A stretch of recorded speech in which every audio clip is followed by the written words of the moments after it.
Alhamdulillahirabbil alamin wassalatu wassalamu ala asyrafil anbiya'i wal mursalin wa ala alihi wa sahbihi ajma'in. Amma ba'du. Di hadapan tuan-tuan ni, seperti yang kita sedia maklum, ialah kitab pengajian tata cara penerimaan ilmu dan pendalilan agama antara ahli sunnah dan pelaku bid'ah. Ini bahagian satu. Bahagian satu kita akan tengok tata cara penerimaan ilmu dan pengujian agama menurut ahli sunnah.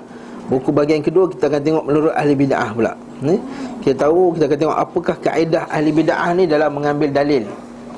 Ini buku satu. Nanti Allah ada buku dua pula. Jadi bab ni kita tahu sedia maklum bahawa kita ni dalam cara belajar agama ni dia kena ada kaedah yang betul. Bila tak dapat kaedah yang betul, maka cacar merbah agama ni. Seperti mana yang berlaku 2-3 hari yang lepas ni, seperti kita kata hari berkenaan dengan sambutan malam satu hari bulan Muharram ni kan. Maka bila kita tengok orang yang tak ada kaedah yang sahih ni, kaedah pendalilan agama yang betul ni, maka kita akan tengok macam-macam pendapat dalam yang dikeluarkan. Dan banyak-banyak benda-benda yang pelik kita jumpa. Kita belajar dalam buku ni, kaedah yang pertama kita kena ikut hadis Nabi SAW, betul tak? Kaedah kedua kita tengok dalil tu mesti dalil yang sahih. Bila kita tengok berkenaan sambutan pada tahun satu hari bulan Muharram ni, 1440 ni, maka kita 1435 ni, maka kita dapati dua kaedah yang pertama ni tak diaplikasikan dengan betul. Pertama sekali, berkenaan dengan hadis-hadis palsu yang disebarkan ketika sambutan satu hari bulan Muharram ini.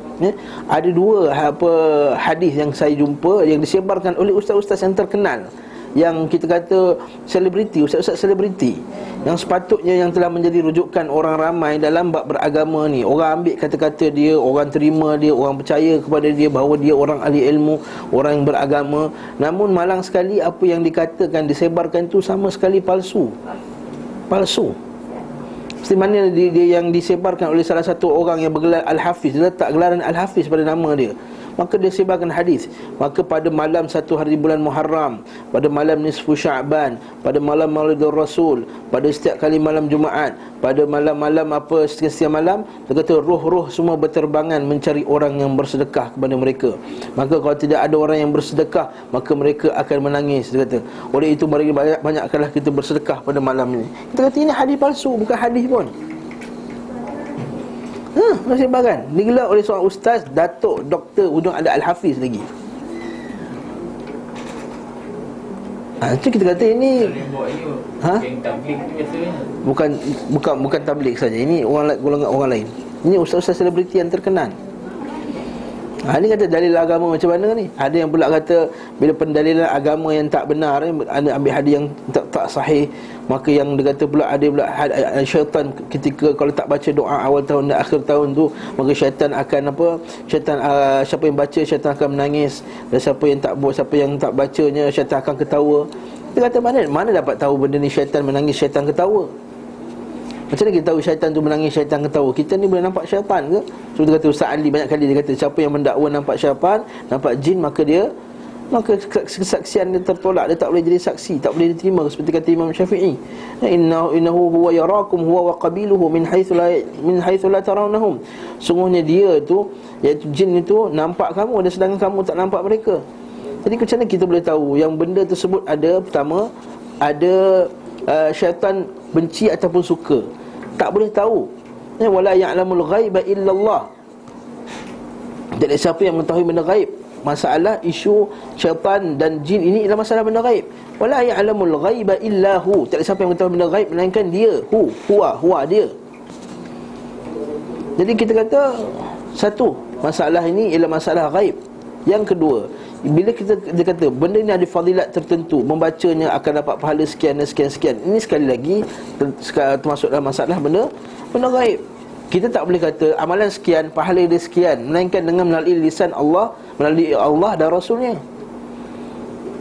Itu kita tengok orang macam ni, dia dakwa benda-benda macam ni, sedangkan dia sebarkan dalam Facebook, dia sebarkan dalam internet, dia berceramah apa semua, sedangkan dia tu ada gelaran ustaz pada mereka. Sebab itulah kat sini kita kata, kat sinilah kepentingan kita mencari guru yang mengajar ilmu yang sahih.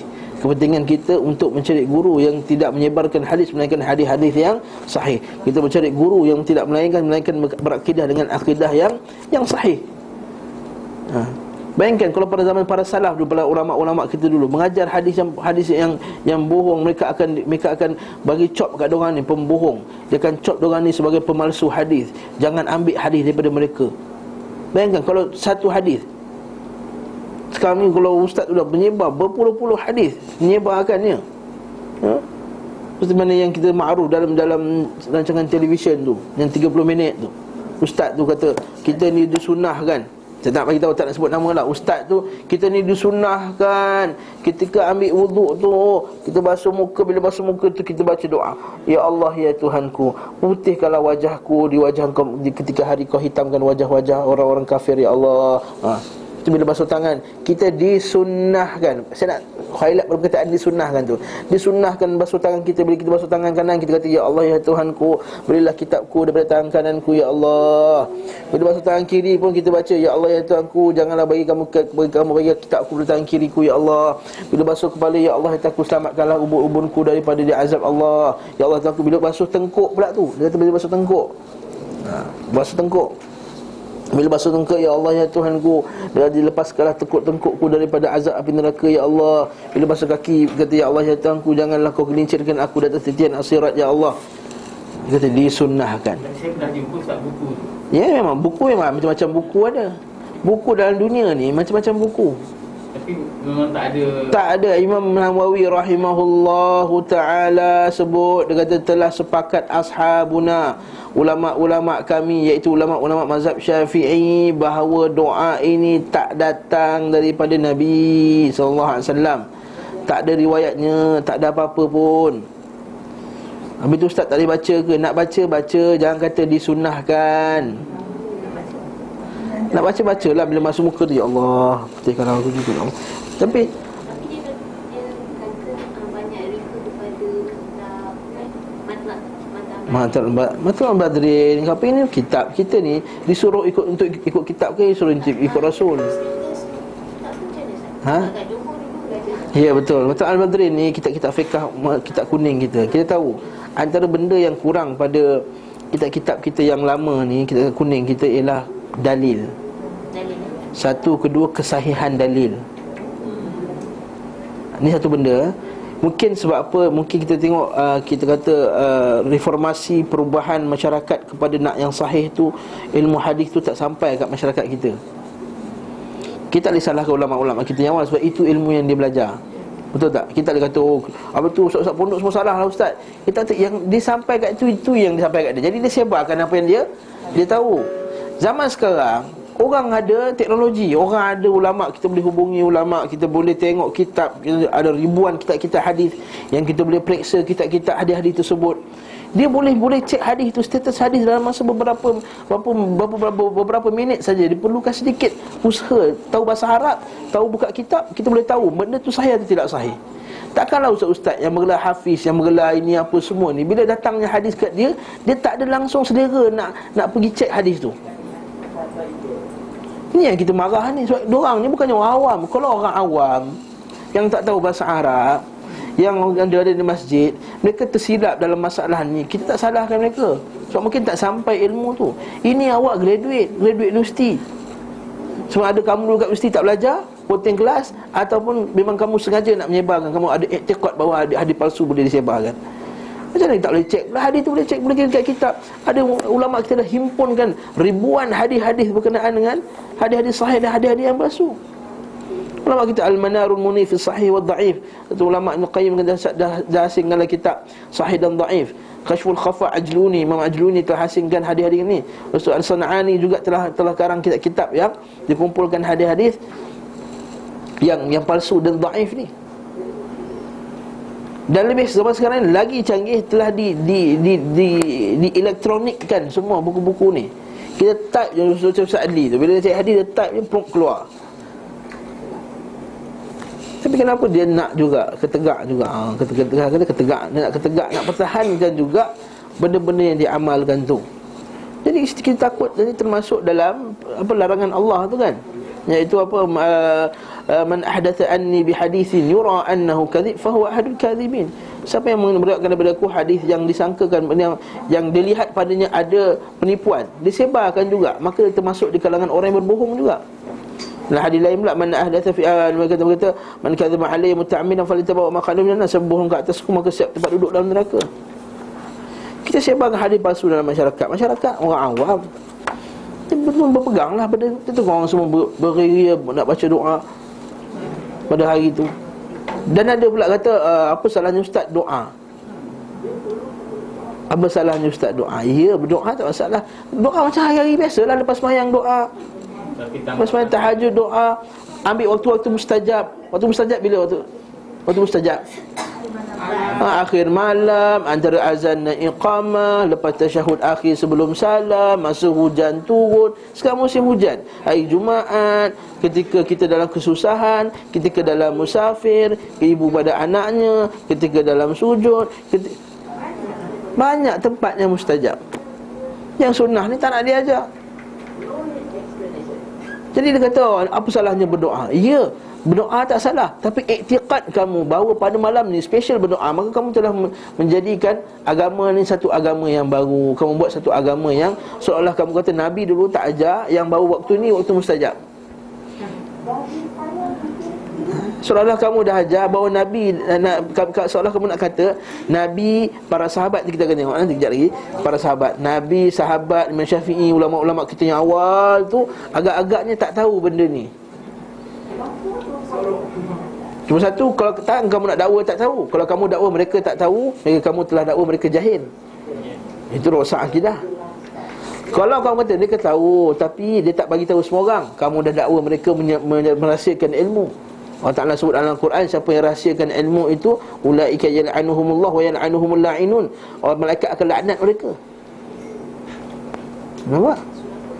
Itulah dalam surah At-Taubah. Ni surah Al-Baqarah. Innal ladzina ulaika yal'anuhum, kisah Nabi Abi Hurairah tu. Lalu dalam hadis Sahih Muslim ni ada, Sahih Bukhari, Abu Hurairah kata, aku ni kalau bukan kerana ada 2 ayat dalam Quran, aku tak nak ajar hadis ni. Kalau bukan kerana 2 ayat dalam Al-Quran ni, aku tak nak ajar hadis, kata Abu Hurairah. Sebab apa? Hadis ni syadid, berat. Kalau ajar silap, orang akan percaya silap, agama ni akan jadi apa? Tapi aku teringat 2 ayat dalam Quran, dalam surah Al-Baqarah ataupun Ali Imran, Allah Ta'ala kata, innal ladzina yaktumuna ma anzalna minal bayyinati wal huda min ba'di ma bayyanahu lin-nasi fil kitab ulaika yal'anuhumullah wa yal'anuhumul la'inun. Dan orang yang merahsiakan ilmu Allah Subhanahu wa taala setelah kami jelaskannya di dalam Al-Quran, dalam kitab, ulaika yal'anuhumullah, mereka itu Allah Taala telah laknat mereka, wa yal'anuhumul la'inun. Al-Baqarah 159. Al-Baqarah 159. Kalau nak buka, okay, boleh buka. Al-Quran bismillah. Innal ladzina, dan orang sesungguhnya orang-orang, yaktumun, yang merahsiakan, ma anzalna minal bayyinat, apa yang telah kami turunkan, minal huda, daripada petunjuk, min ba'di ma bayyanahu lin-nasi fil kitab, setelah kami jelaskan dalam kitab, ulaika yal'anuhumullah, mereka itu semua mendapat laknat Allah, wa yal'anuhumul la'inun, dan dapat laknat daripada para malaikat semuanya.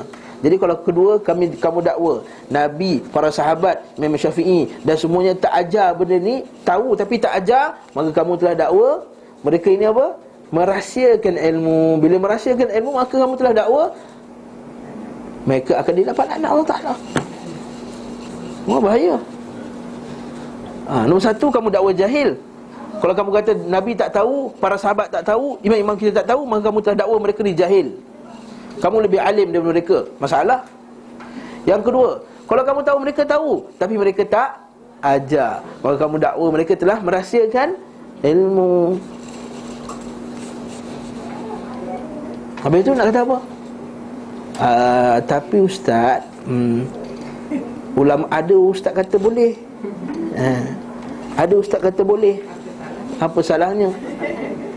Kata benda tu kan baik, benda tu kan baik, doa, apa salahnya baik? Macam ni kita jawab.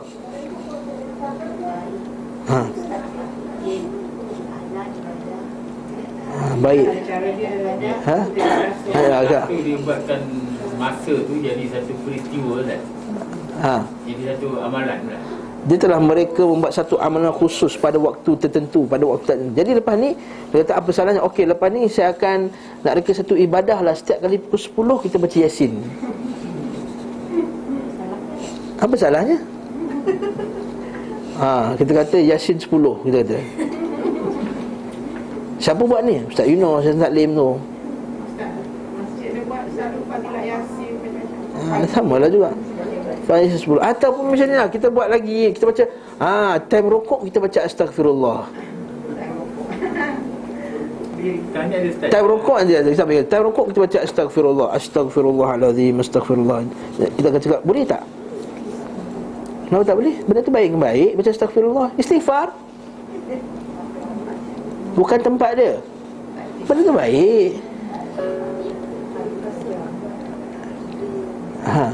Benda tu baik. Istighfar. Takkan istighfar pun. Dia akan jawab, oh, Nabi tak buat. Itu jawapan yang kita nak tu. Itu jawapan yang kita nak daripada dia. Okay.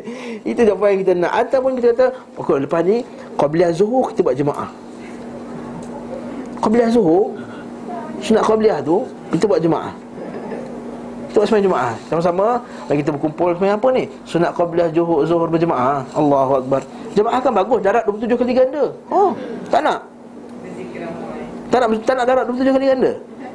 Nabi kata solat lelaki dengan solat seorang lelaki dengan seorang lelaki lebih Allah Taala sukai daripada solat lelaki solat bersorangan. Solat lelaki dengan dua orang lelaki lebih Allah Taala suka dengan dua orang. Solat bertiga lebih suka daripada solat berdua. Solat berempat lebih suka daripada solat bertiga. Solat berlima lebih suka daripada solat berempat. Maknanya lebih ramai lagi suka. Habis tu kita buat solat sunat Qabliyah Zuhur berjamaah. Dia akan cakap, tak buat dek Nabi dah. Itu jawapan yang kita nak daripada mereka. Tak buat dek Nabi. Habis tu Nabi buat dek baca doa awal tahun akhir tahun ni. Berkumpul. Masa Nabi yang buat. Kalau ada, mestilah para sahabat radhiyallahu anhu. Majlis besar macam kita, majlis besar kan. Mesti para sahabat ramai macam Haji Arafah tu, hari Arafah tu. Semua sahabat saksikan. Beribu sahabat saksikan berkenaan dengan khutbatul wada' tu. Khutbatul pengajian. Sebab dia time haji. Sebab time haji tak ada orang berbeza. Nampak tak? Ada tak haji khilaf tawaf dulu ke sa'i dulu? Mana ada? Mana ada ulama khilaf tawaf sa'i dulu daripada tawaf dulu? Tak ada. Semua tawaf baru sa'i. Sebab Nabi buat sekali, dah ramai-ramai tengok sekali. Dalil bahawa kita tengok bahawa, nampak tak? Kalau datang pada sahabat akan ceritakan. Bayangkan basuh berak pun Nabi cerita pada sampai kat kita cara basuh berak. Takkan majlis sebesar ini, majlis sebesar ni tak ada datang. Tapi dia buat kata apa salahnya pergi, apa salahnya? Apa salahnya? Senang lah. Itu semua agama, apa salahnya? Makan tak? Allah nak cek makan tak cek makan. Jemaah solat sunat, apa dia solat dengan tarawih dia. Kita jemaah okey. Kita berjemaah solat Nabi pernah berjemaah. Apa yang Nabi pernah jemaah? Nabi yang suruh macam gerhana, hari raya, sembahyang malam pun keluar Ramadan disunahkan tiap malam. Adapun pada bulan bukan bulan Ramadan tak disunahkan tiap-tiap malam. Sekali-sekala boleh. Berdasarkan hadis Abdul Abbas apa semua yang dia pernah sembahyang berjemaah kan, Muaz apa semua, Anas bin Malik pernah sembahyang dengan Nabi sallallahu alaihi wasallam dekat belakang dia ketika Nabi sembahyang berjemaah dekat di rumah tu, di rumah isterinya. Anas bin Malik datang, Ibn Abbas datang sembahyang. Jadi kita tengok dekat situ dalil bahawa ada yang Nabi sembahyang jemaah, Nabi tak pernah sembahyang jemaah. Jangan kita sembahyang jemaah. Tak, dan suami dia patut pergi masjid. Tapi kalau dia nak sembahyang jemaah di rumah, yang sembahyang apa juga. Nak sembahyang jemaah kat rumah. Dia boleh sembahyang katakanlah nak encourage anak-anak, dia boleh sembahyang sekali lagi. Boleh. Mesti hadis daripada Muaz. Afattan anta ya Muaz. Muaz tu dia sembahyang 2 kali. Dia sembahyang dengan Nabi SAW dekat Masjid Nabawi. Dia balik kat kaum dia sembahyang sekali lagi. Tapi janganlah jadikan tiap hari macam tu pula. Jangan buat hari-hari pula. Untuk galakannya. Ibu nak galakkan anak-anak, bawalah sekali anak-anak tu pergi masjid. Hukumnya kalau lelaki tu dia tak ada masjid galak tak surau juga. Dia dengar azan. Tapi dia solat di rumah, dia tak pergi berjemaah. Okey, dia ada beberapa hadis Nabi SAW. Ulama telah berbeza pendapat dalam masalah apakah hukum bersolat jemaah di masjid. Ada dua pendapat yang besar kat sini. Satu fardu kifayah, satu wajib. Mazhab Syafi'i kata fardu kifayah, iaitu bila sebahagian telah mendirikan jemaah kat situ, maka hilanglah kewajipan pada orang yang lain. Tetapi mazhab Syafi'i kata sesiapa yang sengaja meninggalkannya secara berterusan, maka dia juga hilang daripada, dia termasuk juga orang yang fasik. Itu mazhab Syafi'i, termasuk juga orang yang fasik, maksudnya meninggalkan secara total berjemaah di masjid. Ini yang hadis Nabi SAW sebut, yang mazhab Syafi'i kata, ditafsirkan hadis ni, iaitu Nabi SAW kata, aku kalau nak setiap kali bila dah iqamah didirikan, aku akan suruh orang lain jadi imam, dan aku akan keluar dengan sebahagian para sahabatku, aku akan mencari rumah-rumah orang yang tidak sembahyang berjemaah, aku nak bakar rumah tersebut. Jadi hadis ini Imam Syafi'i dia faham, mazhab Syafi'i dia faham bahawa hadis ini berkenaan dengan orang yang meninggalkan jemaah secara total. Adapun pendapat mazhab kedua, iaitu Hambali, Hanafi dan lain-lain, mengatakan bahawa wajib sembahyang berjemaah bagi orang yang mampu datang kepadanya. Apa dalilnya? Hadis tadi juga. Hadis tadi itu dia kata, apa dalil yang kamu kata ni untuk orang yang berterusan meninggalkannya? Yang kedua berkenaan dengan hadis seorang sahabat ni, dia buta. Nabi SAW datang rumah dia ziarah dia. Lepas tu Nabi kata, dia tanya kepada Nabi, ya Rasulullah, adakah wajib ke atasku untuk berjemaah di masjid sebab aku buta? Mula-mula Nabi kata tak ada masalah. Tapi bila Nabi nak bersurai kan, nak berpisah dengan dia, kemudian Nabi pusing balik. Kau dengar azan tak? Dia kata, kau dengar azan tak? Dia kata, ya aku dengar azan. Oleh itu datangilah masjid. Nampak tak? Yang kedua. Jadi kita ada banyak berkenaan ini, para ulama semua. Jadi pendapat yang terkuat dalam masalah ini ialah, bagi pendapat saya dan banyak-banyak ulama hadis lain, dia kata yang kuat dalam masalah ini ialah wajib ke atas lelaki, kecuali bila ada uzur. Dan uzurnya apa dia? Bila hujan lebat. Uzurnya apa? Bila dihadiri makanan. Uzurnya apa? Bila dia sakit perut, nak ketandas. Ini termasuk uzur-uzur yang dibenarkan untuk tidak berjamaah. Itu babnya. Adapun sengaja total secara langsung tak pernah pergi, ini termasuk dalam benda yang fasik, termasuk benda yang menyebabkan dia berdosa besar. Bahkan kalau orang yang mampu untuk berjemaah dia tak nak pergi, sebagai ulama berpendapat bahawa dia solatnya sah, tapi dia solat keadaan berdosa kerana tidak berjemaah. Maksudnya bila azan, orang dah hidangkan makanan, maka ketika itu dia dibenarkan untuk makan dulu. Dan kalau datang tak sempat, tak ada masalah. Mereka kata la salata bihadratit ta'am wala liman yudafi'uhu al-akhbathan. Tidak ada salat bagi orang yang telah dihidangkan makanan baginya, dan bagi orang yang menahan kencing dan buang yang besar. Yudafi'uhu al-akhbathan. Itulah dia. Kita kata ini adalah sikap, sebab kita ni mengaji tak ambil cara kaedah yang betul seperti yang disebut dalam buku ni. Dan kita dah lalui pada dua usul ya. Pertama, kita kata hendaklah jadikan Al-Quran dan Sunnah sebagai dalil. Yang kedua, mesti mencari kesahihan nas, kan? Dalam kitab dalam muka surat 30 tu, bersandar kepada sunnah yang sahih. Jangan pakai hadis yang dhaif. Sekarang ni banyak orang pakai hadis dhaif dalam buat hukum. Dalam buat ni ada pula pakai hadis palsu dalam menentukan hukum syarak.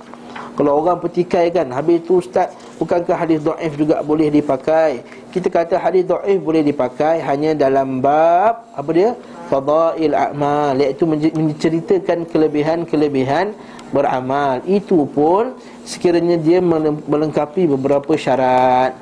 Ada syarat-syaratnya, iaitu hendaklah fadilat tadi dia cerita pasal fadilat amalan yang dah sahih. Saya dah sebut, kalau siapa hadiri Kulah Zadul Ma'ad, saya dah ceritakan pada Kulah Zadul Ma'ad bahawa memang boleh pakai hadis dhaif. Contohnya kata kalau disebutkan siapa mengucapkan la ilaha illallah, akan keluar padanya burung tu ada 70,000 lidah. Pada setiap lidah tu mengucapkan 70,000 bahasa. Pada setiap bahasa tu mendoakan orang mengucapkan la ilaha illallah. Hadis tu dhaif, sangat-sangat dhaif. Jadi dalam buku tabligh tu ada buku Fadail Amal tu. Fadail Amal tu kan. Jadi kita kata hadis tu dhaif, sangat-sangat dhaif. Jadi kita kata boleh tak pakai hadis tu? Pertama, kita ada tak syarat dia. Pertama, hadis tu hendaklah hadis yang tak sangat dhaif. tak terlampau dhaif. Terlampau dhaif masalah sebab ada perawi itu penipu, atau perawi itu masalah agama yang teruk. Contohnya perawi itu ahli bid'ah, perawi itu terkenal sebagai Syiah contohnya. Macam hadis berkenaan dengan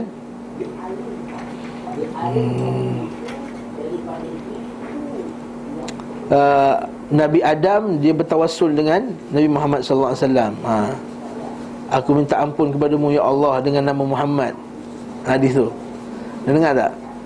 Aku minta ampun kepadamu ya Allah dengan nama Muhammad. Allah Ta'ala kata, macam mana kamu nak minta ampun kepadaku dengan nama Muhammad sedangkan Muhammad tak ada lagi? Aku nampak dekat aras telah tertulis nama Muhammad, kata.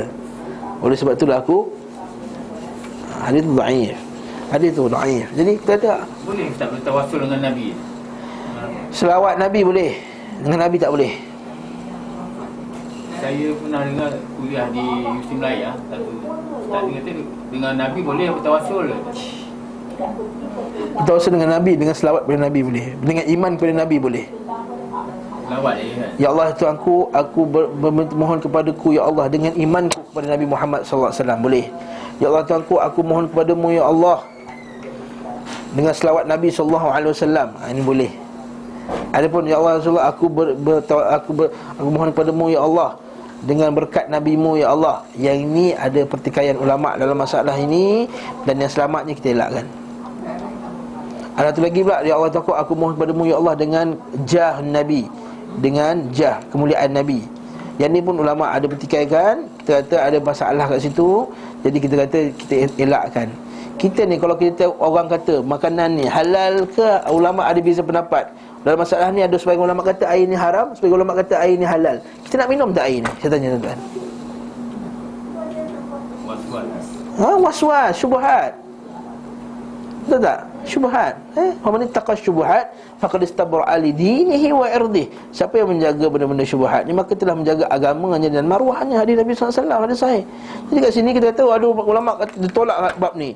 Sebab kalau kau gedam kau calon-calon ulama hadis dan ulama besar. Sebab ulama kata boleh. Jadi kita nak buat kata nak. Ini bukan masalah halal haram tau, masalah syirik tak syirik. Jadi kita ambil yang selamat. Da' ma yaribu ka ila ma yaribu. Tinggalkan apa yang menyebabkan kamu rasa tak selesa kepada apa yang kamu selesa. Jadi kat sini maksudnya yang kamu tenang hati kepada benda yang, tinggalkan benda yang kamu tak tenang kepada benda yang kamu tenang. Tenang dalam perkara-perkara yang dah sahih, confirm. Seperti bertawassul dengan nama-nama Allah, bertawassul dengan sifat-sifat Allah, bertawassul dengan menyebut kebaikan, amalan saleh dan lain-lain yang Nabi SAW sebutkan dan para ulama kita telah tetapkan dalam hadis-hadis yang sahih. Jadi tawassul. Kita tawassul tadi. Sebab kita kata masalah hadis dhaif tadi. Hadis dhaif ni ada syarat-syarat dia, bukan semua hadis dhaif yang boleh pakai. Tak terlampau dhaif, tak cerita pasal fadail amal. Fadail amal tadi amalan yang dah sahih. Jadi ceritakan berkenaan dengan fadilat solat duha. Solat duha ada hadis sahih tak? Ada hadis sahih. Fadilat solat berzikir pagi dan petang, ada zikir-zikir tertentu yang Nabi dah ajar, ada hadis sahih. Jadi bolehlah pakai hadis dhaif tadi sekadar nak menceritakan kelebihan tadi. Dan yang keempat, bila kita ceritakan pun, kita tak ceritakan macam confirm daripada Nabi SAW. Dia syarat dia iaitu seolah-olah kita tidak, ketika berpegang dengannya, seolah-olah kita ni tidak menjazamkan. Ia confirm daripada Nabi SAW. Sebab tu bila sebut hadis dhaif, kita sebut diriwayatkan daripada Nabi. Tak ada kata Nabi SAW telah bersabda. Dia kena ada bisir kata tamrid, kata ulama, dengan sirah, dengan lafaz seolah-olah nak mengatakan bahawa benda itu tak confirm dari Nabi SAW. Dikatakan bahawa Rasulullah SAW telah bersabda, diriwayatkan bahawa Rasulullah SAW telah bersabda. Tak ada kata Rasulullah SAW telah bersabda dengan confirm, supaya orang ramai tak terkeliru. Jadi yang salah ni siapa? Bukan orang ramai. Yang salah siapa? Ustaz yang salah. Ustaz yang salah. Kalau hadis dhaif tu dalam bab apa? Tak tadi kenaan tadi. Kalau kita guna hadis dhaif dalam bab amalan yang dah sahih, tak adalah berdosa sebab amalan tu dah sahih. Yang ni hadis dhaif dalam bab yang belum lagi ada hadis sahih confirmkan kebenarannya. Seperti majlis malam Jumaat. Mengkonfirm, mewajibkan ataupun menetapkan majlis malam Jumaat. Maka kalau ditetapkan juga, maka dia telah membuat satu amalan yang baharu. Sebab apa Nabi tak buat, para sahabat tak buat, Imam Syafi'i tak sebut, kita sekali lagi patah balik kaedah yang awal-awal saya sebut tadi. Kalau Nabi buat, mesti para sahabat tahu. Bila sahabat tahu, mesti sahabat sebarkan. Kalau sahabat tak sebarkan, kamu tuduh sahabat bodoh, ataupun kamu telah tuduh sahabat menyuruhkan ilmu daripada kita. Selesai masalah? Kaedah-kaedah ni ulama' dah letakkan. Kita sambung Ustaz 37, iaitu bab kita ni nak faham nas pula. Okey, kita dah ada hadis sahih. Okey, dah ada hadis sahih, cara nak faham tu pun kena sahih. Sebab kita akan tengok nanti ahli bid'ah, dia pakai hadis sahih, tapi cara faham dia faham tak sahih. Ahli bid'ah dia pakai Quran, tapi cara dia guna, dia faham Quran kefahaman yang tak sahih. Contohnya apa Ustaz? Contohnya apa? Banyak kali saya sebut dalam kuliah saya, dalam Al-Quran Allah Ta'ala sebut, dalam hadis, dalam Allah Ta'ala sebut dalam Quran, orang yang beriman itu alladzina yadhkurunallaha qiyaman wa qu'udan wa ala junubihim. Orang yang beriman itu akan ingat Allah ketika berdiri, duduk dan ketika berbaring. Apa yang tuan-tuan faham daripada ayat ni? Fadal, Haris. Sa'li tak ada, Sa'li accident. Oh, duduk. Maksudnya apa? Sentiasa berzikir ketika kita berdiri, tengah tunggu bas, berdiri. Jangan kita sembang, tengok kain orang, tengok apa yang orang buat apa semua. Kita berzikir subhanallah, subhanallah, subhanallah. Ketika duduk, tengah tunggu kuliah, Ustaz Adi tak sampai lagi, berzikir la ilaha illallah wahdahu la syarikalah, lahul mulku lahul hamdu ala kulli syai'in qadir. Apa semua. Ketika berbaring, sampai baring tu nak tidur, sebelum tidur tu, sebelum terlelap tu, la ilaha illallah ya hayyu ya qayyum ya dzal jalali wal ikram. Bacalah berdoa, Allahumma inni aslamtu nafsi ila wa fadtu amri ilaik. Baca doa yang Nabi dah ajar dah sampai tidur. Itu maksudnya ketika berdiri, duduk dan berbaring. Tapi tuan-tuan ahli bid'ah dia pakai ayat ni macam mana? Iaitu hendaklah kita berzikir keadaan berdiri duduk. La ilaha illallah. Pakai Al-Quran tak? Pakai Al-Quran tak? La ilaha illallah. Ini bukan rekaan. Ini bukan rekaan. Lepas tu Ustaz Adi tunjuk video. Lepas tu Ustaz Adi tunjuk video. Ini bukan rekaan, ini bukan cerita lawak daripada ustaz nak justifikan apa yang dia cakap.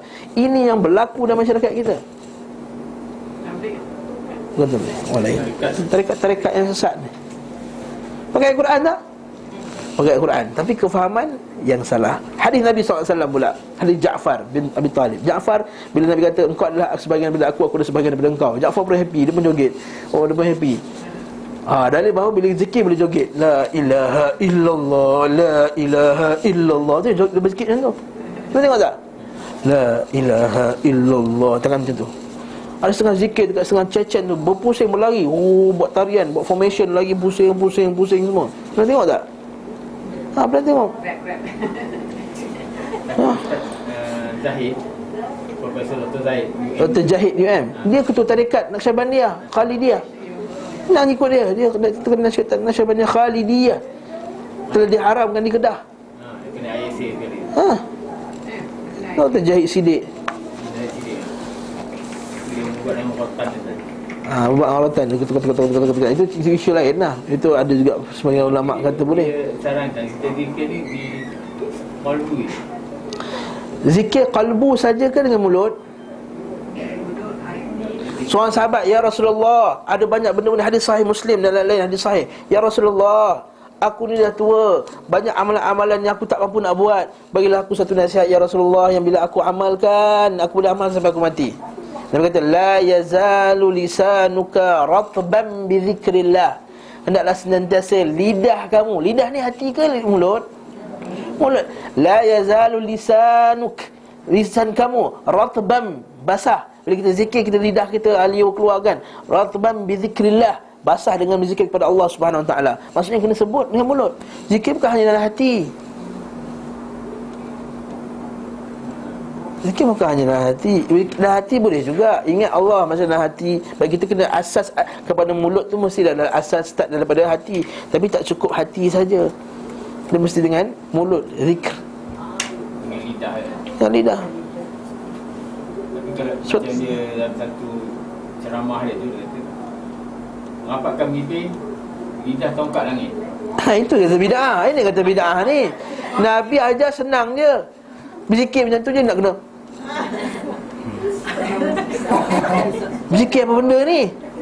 Para sahabat radhiyallahu anhum, dia tahu Nabi berzikir tak berzikir, nampak janggut Nabi bergerak.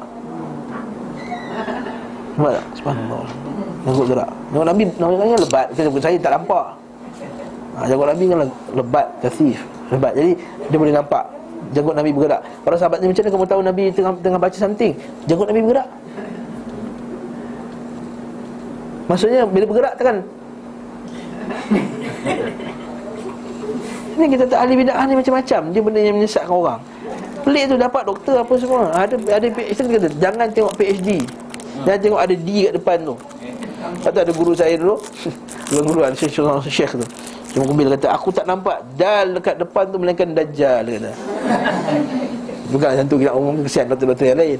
Tapi dia kata kebanyakan aku nampak dal dekat depan tu dajjal. Tak boleh saya kata lah. Maksudnya banyak doktor-doktor yang bagus. Tapi yang banyak yang tak betul ni. Reka-reka. Dah jangan kamu ada kemampuan doktor apa semua, mampu cek hadis, tahu bahasa Arab, tapi tak nak. Sebab apa? Ta'assuban, ta'assub, baghyam. Baghyam. Sebab tu kita kata, sebab tu berpecah umat. Sebab apa? Sebab tu sebab apa umat ni berpecah?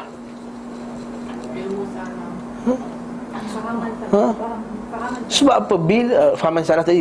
Sebab apa? Bila orang yang dah tahu dia salah, dia tolak juga. Baghyam bainahum. Wala takunu kalladzina tafarraqu wakhtalafu min ba'di ma ja'ahumul bayyinat. Jangan kamu jadi orang yang berpisah daripada agama ini. Tafarraqu wakhtalafu, berpisah, berbeza pendapat, min ba'di ma ja'ahumul bayyinat, telah datang kepada mereka penjelasan. Dan yang lain baghyam bainahum, kerana baghi, kerana menolak. Sebab tak kena dengan dia punya tarikat dia. Bila ada hadiah apa semua kena tarikat dia, cuba juga nak dia, hadis tu dipusing-pusingkan, ditekan-tekan, dipusing-pusing supaya kena dengan pendapat dia. Sama juga macam banyak hadis Nabi SAW, hadis berkenaan dengan zikir ya. Nabi kata apa? Man anna inda dhanni abdi wa ana ma'ahu wa ana dzakartuhu hina dzakarani. Nabi aku berdasarkan sangkaan hamba kepadaku. Nah, aku akan ingat dia ketika dia ingat aku. Lau dzakarani fi nafsihi dzakartuhu fi nafsi khairan min. Siapa yang ingat di aku dalam jiwa dia, dalam diri dia, dan diam, la ilaha illallah, dalam jiwa dia, aku akan ingat dia lebih baik daripada dia ingat aku. Maksudnya Allah Ta'ala akan ingat kita.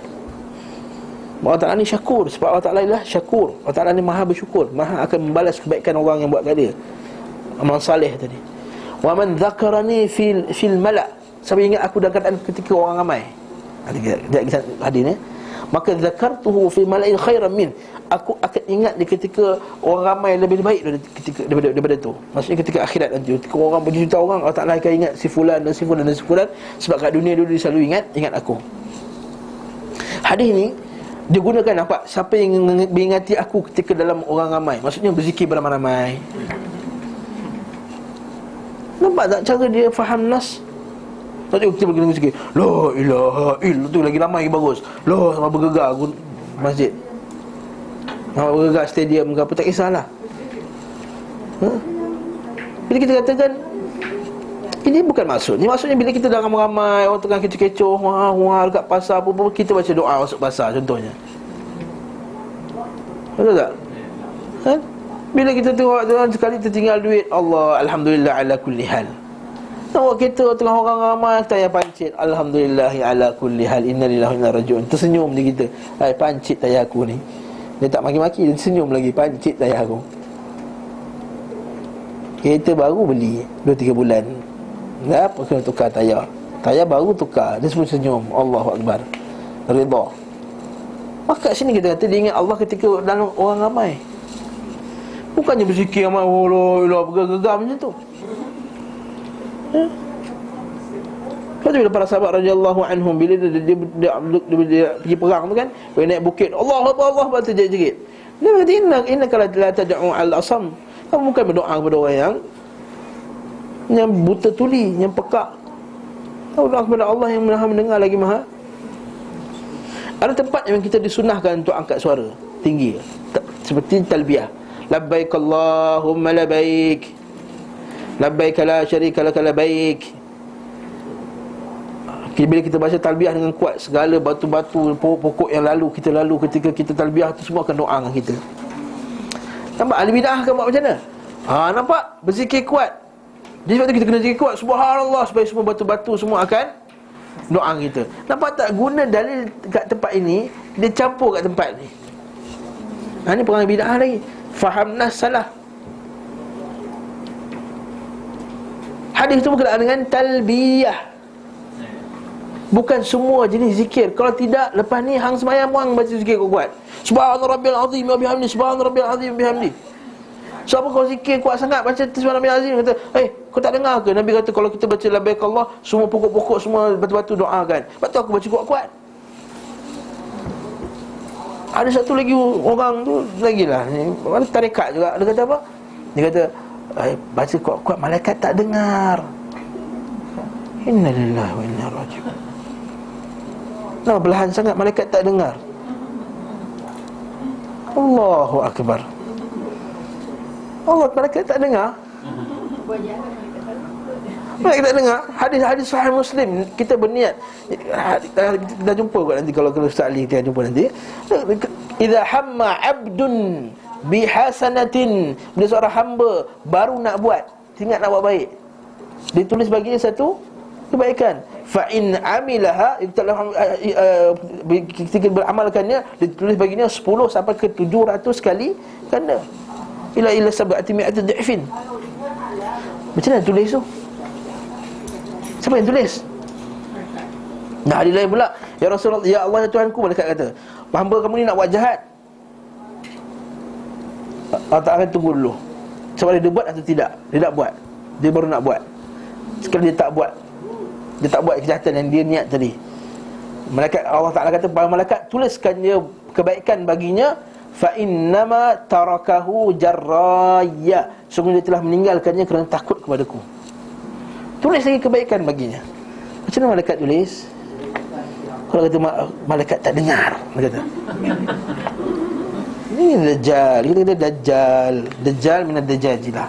Dajjal daripada Dajjal yang banyak, yang hadis Nabi SAW dan hadis Sahih Muslim, Muqaddimah Sahih Muslim, Nabi SAW sebut, akan ada pada umatku nanti kadzabun, dajjalun kadzabun, dajjal pembohong-pembohong, ya'tunakum bi ahadits, buat kepada kamu hadis-hadis, malam tasma'u antum wala aba'ukum, yang kamu tak pernah dengar, bapak kamu pun tak pernah dengar. Bukan bapak kita, bapak sahabat. Maksudnya para sahabat dan bapak kita memajak dah hadis tak pernah dengar. Kita memajak hadis tak dengar, hadis basuh najis pun kita tak pernah dengar kadang-kadang. Wala tasma'u antum wala aba'ukum, kamu dan bapak kamu tak pernah dengar hadis ni. Maksudnya bawa hadis yang palsu. Iyyakum wa iyyahum, jauhilah kamu, mereka jauh daripada kamu, kamu jauh daripada mereka, jangan dekat-dekat. Nabi suruh jauhkan daripada orang bawa hadis palsu, ajaran palsu ni. Kita lagi dekat. Dengan apa? Dengan hujah, apa salahnya ustaz? Ustaz tu ramai orang tengok, rating Facebook dia 70,000. Ustaz ni tak ada rating dia 40 orang je. Innalillahi wa inna ilaihi raji'un. Apa dalil kamu Facebook, YouTube apa?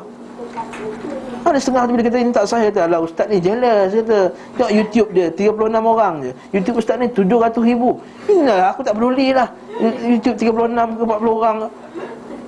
Kamu bawa cerita bohong, apa kita nak sibuk dengan cerita bohong ni buat apa? Nak tertipu masyarakat, tertipu dengan benda-benda ni semua. Lepas tu kita kata penting untuk kita faham nas dengan cara yang sahih. Dah sebut tadi kan, dah pakai hadis yang sahih dah. Semua hadis-hadis yang saya sebutkan tadi, semuanya hadis yang sahih. Ayat Quran ini semua ayat Quran yang sahih.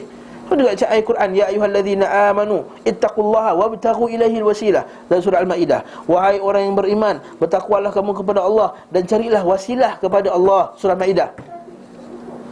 Wasilah ni apa? Tarekat-tarekat semua kata wasilah itu guru kamu, guru. Siapa yang beragama, siapa yang tak ada tarekat, tak ada guru mursyid, maka dia tak akan dapat jalan kepada Allah Subhanahu wa taala. Bohong dan bohong. Wasilah, semua ulama tafsir semua mentafsirkan wasilah itu apa? Beramal saleh. Maksudnya wahai orang yang beriman, bertakwalah kamu kepada Allah dan cari jalan kepada Allah dengan beramal saleh, bukan cari dengan guru. Ya, kita guru untuk belajar.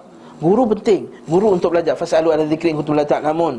Wala rudduhu ila alladziina amanu wa ulil amri minkum. Kalau kamu memberikan urusan kamu kepada ulil amri, iaitu pemerintah dan juga orang alim, la alimahu alladziina yastabitunahu minhum, maka orang yang alim tadi akan mengeluarkan pengajaran-pengajaran yang penting daripada Quran dan hadis tadi. Betul, kita kena rujuk orang alim, kita kena rujuk orang yang berilmu, kita suruh belajar, kita kena pergi bermusafir untuk cari ahli ilmu.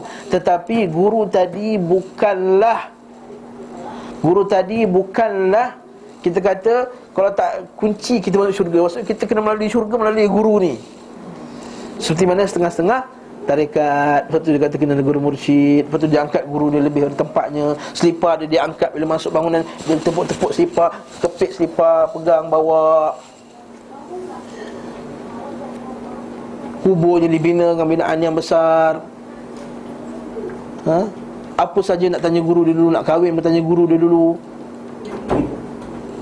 Betul. Ada setengah pula dia kata biar guru dia scan dulu calon tu. Itulah buat kampung saya sekambut ni. Seorang lelaki tu, anak perempuan tu nak kahwin, kata ayah nak kahwin dengan seorang lelaki ni. Oh, tunggu dulu, guru ayah scan. Guru ayah dia scan. Jangan kahwin dengan lelaki ni. Kesian anak budak perempuan tu. Dia kata lelaki ni ada perangai terburuk. Inna lillahi wa inna ilaihi raji'un. Hebatnya Nabi. Sebagai sahabat pernah kahwin, kemudian lepas tu baru Nabi tahu. Kan seorang lelaki ada kahwin dengan janda tu. Kan Rasulullah kata, kenapa kamu tak kahwin dengan anak dara? Hatta tula'ibuka wa tula'ibuha wa tula'ibuk, sehingga kamu boleh bergurau senda dengan dia bergurau senda dengan kamu. Kata Rasulullah, aku ada anak banyak, jadi aku tak nak bila kalau aku kahwin dengan anak dara nanti susah, dia tak ada pengalaman nak apa? Nak uruskan keluarga yang besar macam ni. Kata aku kahwin dengan orang yang janda. Nampak tak? Maksudnya Nabi dah tahu ke belum sebelum dia kahwin tadi? Belum tahulah maknanya. Sebab dia dah lepas tu. Nampak tak?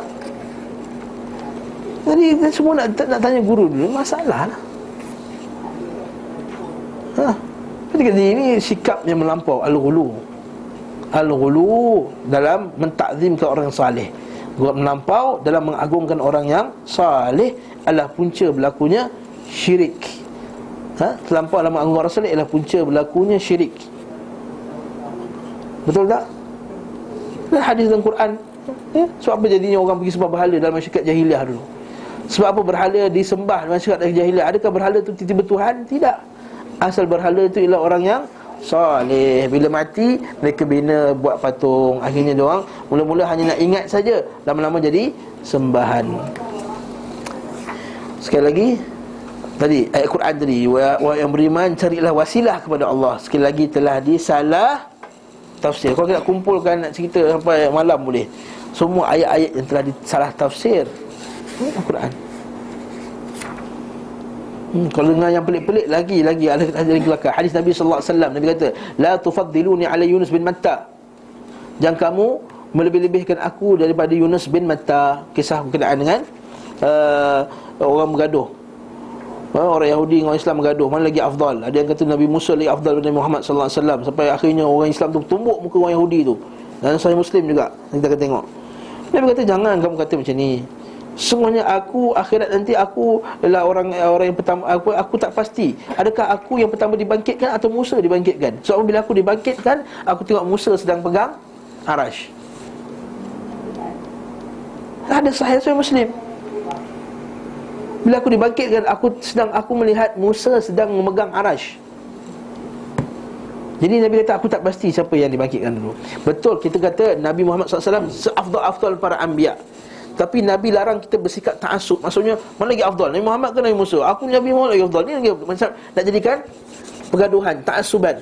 Sebenarnya memang Nabi Muhammad SAW lebih afdal, tak dinafikan. Sebahagian Nabi lebih afdal daripada Nabi yang lain. Tilkar rusulu faddalna ba'duhum ala ba'd. Dan surah Al-Baqarah itu, dan itulah sebahagian para rasul kami lebihkan daripada rasul yang lain. Betul lah, Rasulul Azmi yang 5 orang kita mengaji tu. Nabi Muhammad, Nabi Ibrahim, Nabi Muhammad SAW, Nabi Ibrahim AS, Nabi Musa, Nabi Isa, Nabi Nuh AS. 5 rasul ulul azmi kan, kita mengaji kan. 5 rasul yang lebih hebat daripada rasul-rasul yang lain. 5 rasul yang hebat. Tapi Nabi larang kita kata rasul ni lebih afdal daripada rasul. Rasul lebih afdal daripada rasul ni. Nabi kata la tufadjiluni ala Yunus bin Matta, jangan kamu mengafdalkan aku daripada Yunus bin Matta. Setengah ahli bid'ah yang beriman bahawa Allah Ta'ala di mana-mana. Ahli sunnah beriman kat mana? Allah Ta'ala kat mana? Fawqal ars. Alhamdulillah, kelas dah selesai dah. Tak nak bergaduh lagi bab ni. Saya ahli bid'ah dia kata Allah Ta'ala di mana-mana. Bila kita katakan dalil ni kata tak, nampak tak hadis tadi, jangan kamu melebihkan aku dengan Yunus bin Matta. Kalau kita fikir balik, apa dalil Allah Ta'ala? Macam mana kamu kata hadis ni dalil Allah Ta'ala di mana-mana? Kata bukankah Allah Ta'ala telah angkat Nabi Muhammad SAW ke atas Arash, dekat ke atas ketika Isra' Mi'raj, dan Nabi Yunus masuk dalam tanah, masuk dalam laut ketika dia makan ikan. Maksudnya jangan kamu melebihkan kedudukan Allah yang berada di atas dengan kedudukan Allah yang berada di bawah. Kita kata tak terfikir kita dalil. Macam mana kamu jadikan ini dalil? Ini dalil Allah Ta'ala di mana-mana, jangan kamu lebihkan aku. Tak ada kena mengenai langsung dengan masalah kedudukan Allah Ta'ala di atas ataupun di bawah. Tapi ahli bid'ah dia pakai hadis ni. Tapi kita pelik, tak tahu, wallahu alam. So kata Syekh Shalih Fauzan, kata aku tergelak bila dengar dia pakai dalil ni. Nak katakan Allah Ta'ala di mana-mana, cuma nak punya nak justify Allah Ta'ala di mana-mana tu pakai hadis yang tak nampak pun hadis tu. Kat sini patah balik, kita kata kesalahfahaman dalam memahami nas. Jadi macam mana nak dapat kefahaman yang betul tadi? Saya dapat kefahaman yang betul Al-Quran dengan hadis. Kita buka Ustaz 36 sikit. Hendaklah bersandarkan kepada cara para sahabat faham Al-Quran dan hadis tadi. Itu cara dia. Macam mana para sahabat Allah faham hadis, macam mana? Kita tengok pada kita tafsir lah. Sebab tu saya ni tak berminat sangat kitab tafsir, kita bawa Quran je. Faham tak? Bila mana kelas tafsir, bawa Quran dengan terjemahannya. Saya kurang minat kelas-kelas tafsir macam tu. Minta maaf sebut lah, tak kisahlah kalau terkena mana-mana ustaz pun. Kalau kelas tafsir, mesti kita pakai kitab tafsir. Tak kisahlah photostat ke, beli ke, apa benda ke, tak kisahlah. Kita sekarang zaman berduit, semua ada duit. Boleh beli beg tangan mahal, boleh beli kereta mahal, boleh beli rumah mahal. Kita punya pipe toilet tu pun, yang shower tu pun dah berpuluh-puluh ringgit, betul tak? Kita punya bidet tu yang nak basuh berak tu pun mahal. Mangkuk tandas kita pun beribu harganya. Yang kalau mangkuk turun tu tak turun terus, dia perlahan turun. Kan mahal sikit tu, kan? Sebab saya betulkan toilet rumah saya, itu ketuk yang pelepang tu mahal. Kalau turun perlahan, itu mahal sikit. Benda tu kita boleh mahal, kitab tak boleh beli, dia kata kan. Okey, tak boleh, itu cerita lain. Okey, patah balik tadi kefahaman tadi.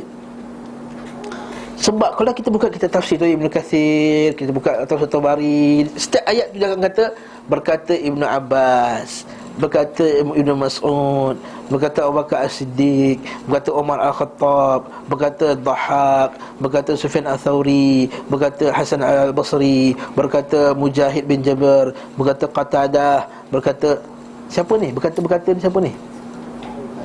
Inilah sahabat, tabi'in dan para ulama kita yang awal. Inilah cara kita nak faham Quran. Nombor satu. Lepas tu bila kita tengok, bila kata terus ayat Qul huwallahu ahad, Allahu samad, Qul a'udzu birabbin nas, Qul a'udzu birabbil falaq. Para sahabat akan jumpa, cari-cari sahabat yang lain, apa tafsirnya. Aku tahu kau telah datang kepada kamu hadis sekian-sekian, boleh tak kamu cerita tafsir ni? Umar Al-Khattab datang surah apa tu?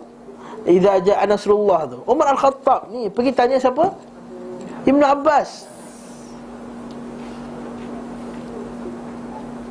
Kita buka tafsir, buka masyuk, dengar cerita sana cerita sini, buat ni apa semua motivasi, semua keluar dalam tafsir. Tapi bila tanya siapa cakap tu tafsirannya, ustaz cakap lah. Ini tak memberi kita manfaat ilmu. Kita nak ustaz, sebelum ustaz pergi ke motivasi dalam ayat tu, apa benda yang sebalik-sebalik semua, bagi tahu dulu apa yang Nabi kata pasal ayat tu, apa yang para sahabat kata pasal ayat tu. Lepas tu daripada itu asasnya barulah ustaz nak pergi motivasi ke, nak pergi mana ke, pergilah. Sebab kita kadang-kadang kita nak mencari benda-benda yang motivasi apa semua dalam Quran ni. Betul, Quran ada motivasi, Quran ada semangat, Quran ada bawa kita membetulkan kesalahfahaman kita, betul. Tapi pertama, asas kepada membetulkan. Betul, ulama kata ithbit, tetapkan tiang, thummanqush, barulah kamu hiaskan rumah kamu. Sudah hias apa semua, punya tiang tak siap lagi. Siapkan tiang dulu, siapkan binaan asas dulu, kemudian baru kamu nak hiasnya. Maksudnya siapkan dulu apa asas kita nak faham agama ni. Fahaman kita pada ayat tadi, apa asas dia dulu. Kemudian lepas tu baru kita bertolak kepada nak huraikan dan lain-lain. Betul, kalau kita biar kita belajar kelas tafsir, tanya ustaz, apa tafsiran ni menurut para salaf dulu? 1, 2, 3, 4, 5 di kalangan ahli sunnah wal jamaah. Kemudian baru kita faham dengan cara kefahaman kita. Masalah orang dia tengok Quran, dia cuma nak faham cara dia dulu. Oh, bismi dengan nama ismu tu izm. Maksudnya dengan izm-izm, dengan izm Allah, bukan dengan izm-izm yang lain. Apa benda ni? Nampak tak? Ada satu kitab tu ada tafsir dengan ba, maksud ba tu. Kalau tafsir dengan bab tu maksudnya bab isti'anah, bab untuk digunakan, bab minta pertolongan apa semua, itu tak ada masalah. Tapi ba tu apa? Macam setengah orang dia tafsirkan kaf, ha, ya, ain, sad. Kaf tu apa? Ha tu apa? Ya tu apa? Itu masalah tu. Alif tu apa? Lam tu apa? Mim tu apa? Para salaf kata mereka tidak mentafsirkan benda tersebut. Itu masalah lah. Macam ni orang pakai pada permulaan doa tu kan. Macam mana? Macam tengah-tengah ustaz ni kata bila orang yang kaf, ha, ya, ain, sad. Itu semua bid'ah. Sebab tu dalam buku qasidah mana tak saya terbaca itu, ada zikir dia. Kaf, ha, ya, ain, sad. Kaf, ha, ya, ain, sad. Lepas tu ha mim, ha mim, ha mim, ha mim. Zikir apa benda tu? SMS ustaz tu. Ada? Ya, saya kertas tu tampal dekat cashier. Itu tangkal lain pula.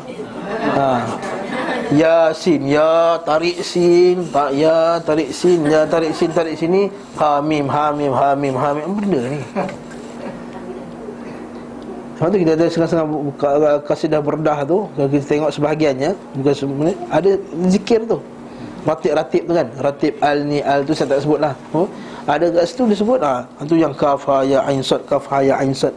Siapa yang nak ajar? Nabi pernah tak ajar sahabat dia? Abu Bakar Siddiq kata kaf ha ya ain sad, kaf ha ya ain sad. Baca je lah. Kaf ha ya ain sad permulaan surah Maryam, kaf ha ya ain sad, zikru rahmati rabbika 'abdahu Zakaria. Habis kalau baca ayat tu. Siapa ajar kamu baca huruf muqatta'ah saja? Huruf muqatta'ah tu yang alif lam mim, kaf ha ya ain sad, yasin. Ada sekali dikumpulkan semua huruf muqatta'ah jadikan zikir. Apa benda ni? Kreativiti tu kata. Ini Kementerian Inovasi ni. Orang kita ni dalam bab dunia tak nak inovasi, tak nak inovatif. Orang kafir punyalah reka apa semua ni, tak nak inovasi. Bab agama nak, yang tak boleh inovasi, nak inovasi. Biasa guru sifat 20 ni tak mengajar sifat 20 ni. Sebab asas dia tu, sebab tu kita kata, sebab dalam bab sifat 20 tu pun dia tidak letakkan asas yang betul dalam belajar agama. Pada semua benda letak asas yang tak betul. Itu cik ahli sunnah. Lepas tu Imam Bukhari rahimahullahu ta'ala, dia kata aku ada 1000 guru, aku takkan mengaji melainkan guru tu akidah dia sahih, iaitu kata iman tu qaul wal amal. Iman tu kata-kata dan amal. Sebab pada zaman dia banyak orang kata iman, amal tu bukan sebahagian daripada iman. Maka ketika aku cek 1000, aku ada 1000 guru, aku takkan cari guru yang melainkan pada qaul al-qaul wal amal, akidah mereka akidah yang sahih. Akidah sahih ni akidah yang dipegang oleh para ulama salaf kita. Jadi kat sini dia kata apa? Hendak bersandar kepada cara faham para sahabat radhiyallahu anhum. Dan Ustaz Ali dah masuk ke surat 37. Kita masuk apa Abdullah bin Mas'ud kata. Dah baca dah tu? Dah. Dia kata siapa nak ambil teladan cari dengan para sahabat. Semua sahabat tu dah selamat, tak ada fitnah. Orang paling baik hatinya, orang yang paling dipilih oleh Allah SWT untuk menjadi sahabat Nabi Rasul, sahabat baginda sallallahu alaihi wasallam. Jadi kita kata Syiah ni lebih buruk. Syiah ialah seburuk-buruk manusia, lebih buruk daripada Nasrani. Dari segi apa? Nasrani kata orang yang terbaik ialah golongan Hawariyun. Kan betul tak? Disciple saja, disciple pada Isa tu, iaitu sahabat Isa tu orang yang terbaik selepas Isa alaihissalam. Apa kata Syiah? Orang yang terburuk ialah sahabat Nabi sallallahu alaihi wasallam. Nampak tak? Sini Syiah lebih buruk daripada Nasrani.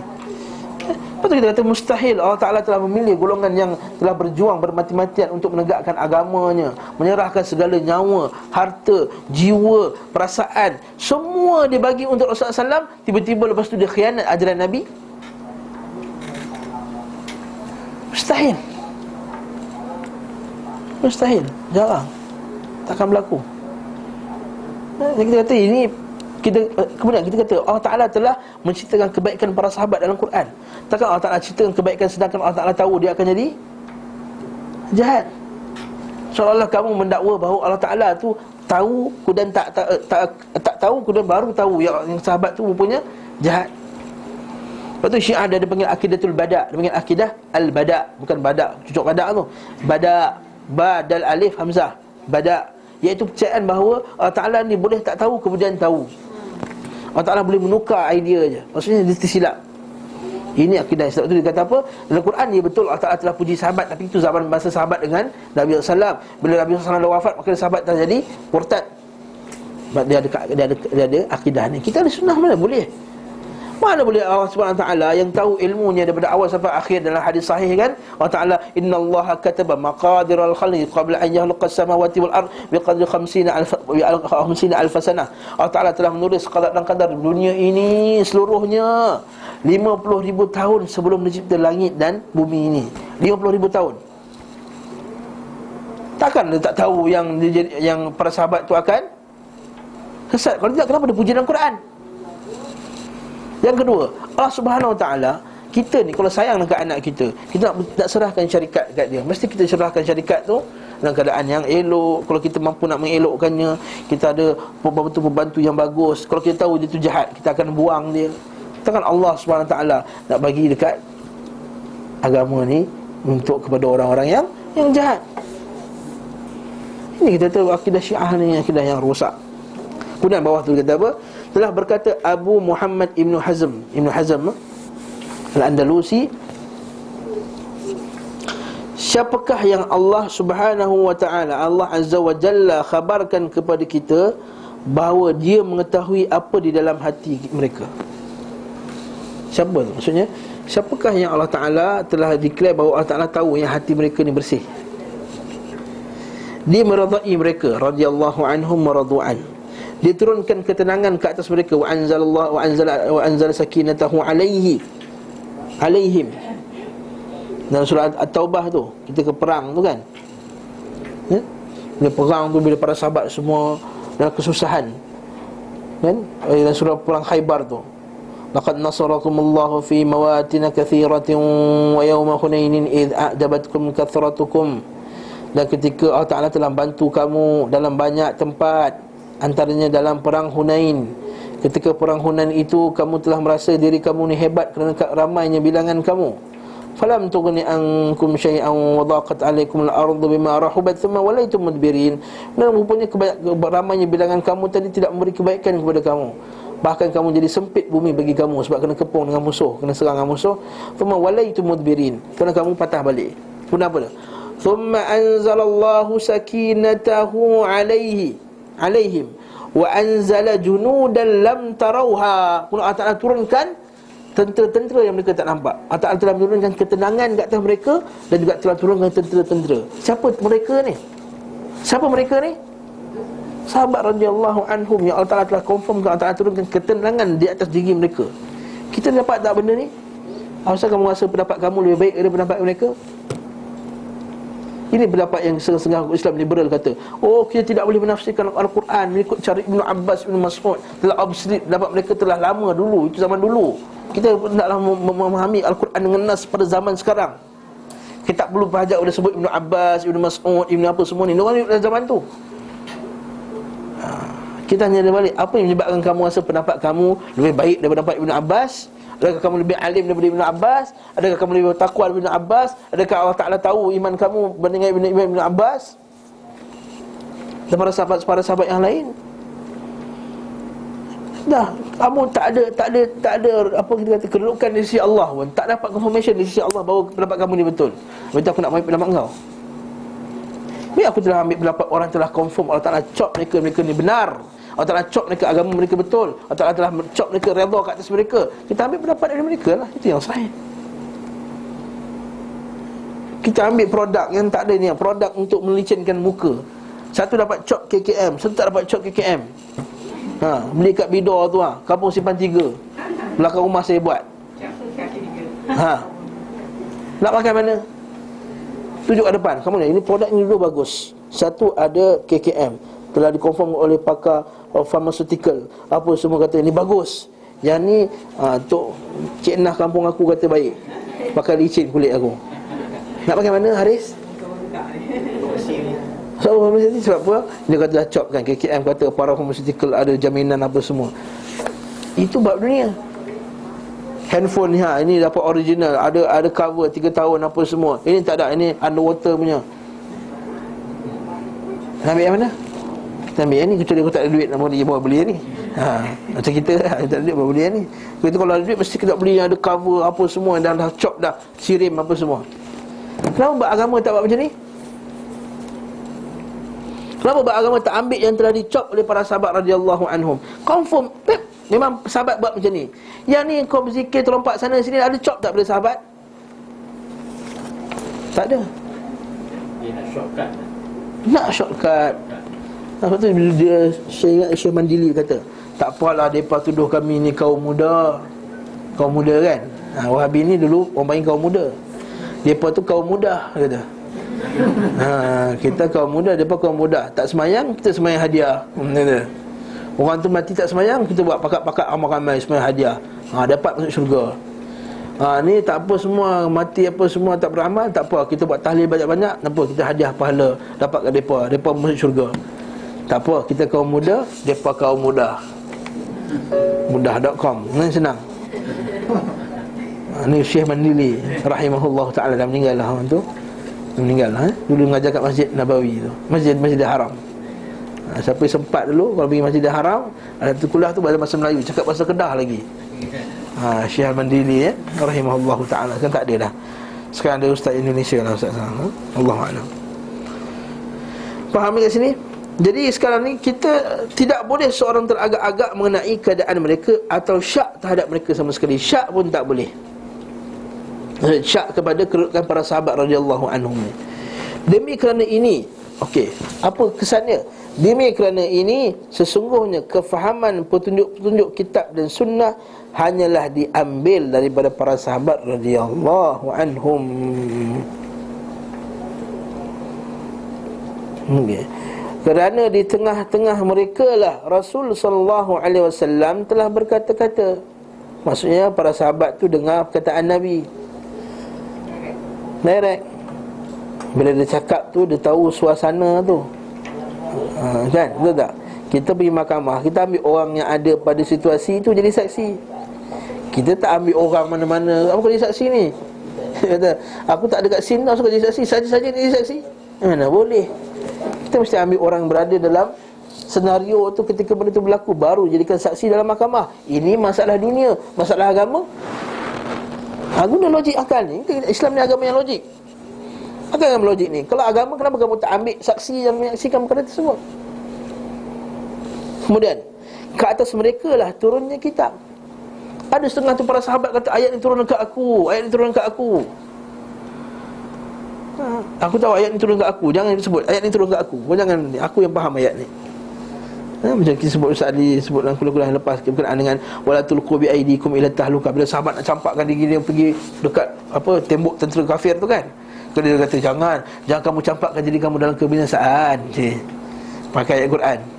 Orang sahabat kata, wallahi kau salah pakai ayat ni. Ini ayat berkenaan dulu, kami ada harta kami tak nak keluarkan. Betul, Allah Ta'ala kata wala turku bi aidikum ila taluka, jangan kamu campakkan diri kamu ke lembah kebinasaan dengan tidak mengeluarkan infak fi sabilillah. Itu ayat tu. Juga dengan ayat Quran dalam surah Al-Maidah, ya ayyuhallazina amanu alaikum anfusakum la yadurrukum man dhalla idza hadaitum. Ya wahai orang beriman, jagalah diri kamu. Sebagian para sebagian manusia ketika tabi'in kata, oh maksudnya kau nampak kemungkaran jangan tegur. Maksud ayat kata wahai orang yang beriman, jagalah diri kamu, tidak beri mudarat kepada kamu orang yang telah kufur. Maksudnya kalau kamu tak buat apa-apa pun tak beri mudarat kat kau. Tidak, Abu Bakar As-Siddiq kata kamu telah faham ayat ni bukan seperti mana yang kami faham. Sebenarnya Nabi SAW telah bersabda, ketika kamu nampak satu kemungkaran sedangkan kamu tidak menukarnya, sedangkan kamu mampu, Allah Ta'ala akan mengumumkan, akan menjadikan azab itu terkena semua sekali, yang baik dan yang jahat pun akan terkena. Jadi jangan silap faham ayat hadis tadi. Nampak? Kata para sahabat, nampak tak? Bila ayat Quran dia faham, orang silap faham, dia faham lain. Betul tak dengan Umar Al-Khattab ketika satu ayat dia kata fa bidzalika falyafrahu huwa khairum mimma yajma'un. Qul bi fadlillah wa bi rahmatihi qul bi fadlillah wa rahmatihi falyafrahu huwa khairum mimma yajma'un. Dan ingatlah dengan fadilat Allah dan rahmatnya, maka bergembiralah kamu semua. Para sahabat, sebagian para sahabat bila balik peperangan, dia ambil harta, dia kata oh inilah yang dimasukkan oleh Allah SWT, iaitu bila balik perang ada banyak harta. Sebab Allah Ta'ala kata apa? Qul bifadlillah wa birahmatihi falyafrahu huwa khairu mimma yajma'un. Dengan kelebihan yang Allah Ta'ala berikan, dengan rahmatnya, maka bergembiralah. Jadi sebahagian manusia ketika itu menganggap bahawa kelebihan yang Allah Ta'ala bagi itu apa dia? Harta dapat pasal perang. Bila balik bawa harta dapat pasal perang, kata oh dapat inilah dimasukkan oleh Allah Ta'ala, ayat banyak apa, dapat harta banyak yang ni semua. Umar kata wallahi ini bukan dimasukkan oleh ayat tadi. Ayat tadi maksudnya iaitu bifadlillahi wa birahmatihi, ialah dengan Al-Quran dan hadis Nabi, dengan Nabi SAW. Itu yang patut kamu merasa gembira. Merasa bergembira dengan Islam, merasa bergembira dengan Al-Quran, merasa bergembira dengan sunnah. Sekali lagi, macam mana para sahabat radhiyallahu anhum membetulkan kesilapfahaman, kesalahfahaman manusia ketika zaman tu terhadap ayat-ayat Allah Subhanahu wa taala. Bayangkan pada zaman tu orang dah silap faham. Agak-agak zaman sekarang kalau kita tak pegang pendapat salaf, agak-agak silap faham tak? Lagi sesat barat, orang kata. Bukan sesat sikit dah, sesat barat dah, sesat ke mana-mana dah. Dah jadi jauh daripada petunjuk Allah Ta'ala kalau kita tak pakai kefahaman para salafus salih, para sahabat. Di antara mereka paling tinggi sekali ialah para sahabat radhiyallahu anhum ajma'in. Nampak tak? Sebab tu kita kata kepada mereka lah turunnya kitab. Mereka lah manusia yang paling mengetahui kehendak Allah. Dia paling faham apa yang Allah Ta'ala nak dan kehendak Rasulnya sallallahu alaihi wasallam. Sebab dia tahu maksud, dia tahu tujuan ayat tadi. Khususnya setelah menjadi banyak bid'ah. Macam zaman para sahabat radhiyallahu anhum, Aisyah kan, Aisyah pernah tengok, kata kalau Rasulullah hidup kat zaman ni, dia tak kenal lah amalan kamu melainkan kamu punya salat tu je. Abu Darda pun lebih kurang sama. Dia kata kalau Rasulullah datang ni, dia tak kenal lah melainkan satu dua amalan kamu saja yang dia lihat. Maksudnya pada zaman Abu Darda, pada zaman Aisyah radhiyallahu anha pun dia dah declare kalau Rasulullah SAW hidup pada zaman dia tak kenal amalan kamu. Agak-agaknya kalau dia hidup zaman kita ni, agak-agak apa yang dia kenal daripada umat ni, wallahu a'lam. Ya, nampak? Aisyah dah declare, Abu Darda declare. Seterusnya telah jadi banyak bid'ah. Maka kita rujuk. Kemudian menjadi sedikitnya ilmu. Ya, macam mana jadi sedikitnya ilmu? Sebab apa? Sebab apa sedikitnya ilmu? Matinya orang yang saleh, orang yang alim. Innallaha la yaqbilul ilma intiza'an yantazi'uhu minal ibad. Allah Ta'ala tak mencabut nyawa ilmu itu daripada dada manusia sebegitu sahaja, tetapi Allah Ta'ala mencabut ilmu itu dengan matinya para ulama. Hatta lam yabqi aliman, sehingga tak adalah orang alim yang berbaki lagi. Jadi mereka rujuk pada siapa?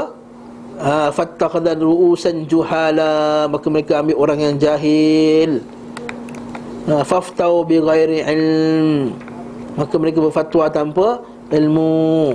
Fa'adallu wa adillu, maka mereka telah sesat dan menyesatkan orang lain. Fadallu wa adallu, mereka tersesat dan telah menyesatkan orang lain. Itu contohnya. Tadi macam juga sedikit ilmu. Ilmu di sini maksudnya apa? Ilmu apa ni? Bukan sekarang banyak ilmu sains, ilmu matematik, ilmu apa ilmu yang tak pernah sebut dulu, tak pernah tahu kan? Ilmu apa tak, ilmu dinosaur pun ada, betul tak? Kan sekarang ada Al-Quran dan hadis. Bila sebut ilmu dalam Quran, bila sebut dalam Quran dengan hadis, ilmu ialah merujuk pada Quran dan hadis. Kata Ibn Qayyim, al-ilmu huwa ma qala Allah wa ma qala Rasul wa ma ala fahmi sahabah. Apa yang Allah Taala sebut, apa yang Rasul sebut, dan apa yang difahami oleh para sahabat radhiyallahu anhum, itulah ilmu. Itulah ilmu. Lepas tu kita tengok kata-kata Ibn Umar Abdul Aziz, ambillah ilmu daripada orangnya sebelum apa ahli bid'ah nanti naik. Sebelum nanti bila matinya ahli sunnah ni, orang berilmu ni, kau belajar pada orang ahli bid'ah. Itu Nabi kata dalam hadis sahih, min asyratis sa'ah an yultamasul ilm min as-saghair. Di antara tanda-tanda hari kiamat, iaitu ilmu itu diambil daripada orang-orang yang kecil. Apa itu orang yang kecil? Kata ulama, iaitu ahli bid'ah, iaitu ahli bid'ah. Orang menyebarkan hadis palsu termasuk ahli bid'ah. Menyebarkan hadis palsu dengan sengaja.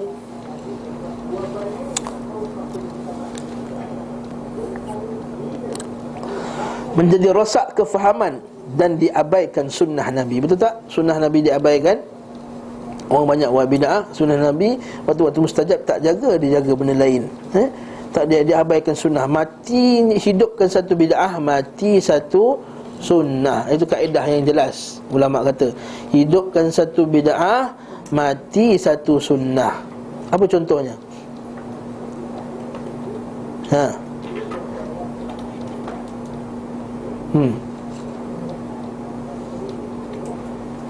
Hidupkan bid'ah, solat hajat beramai-ramai, mati sunnah membaca doa kunut nazilah.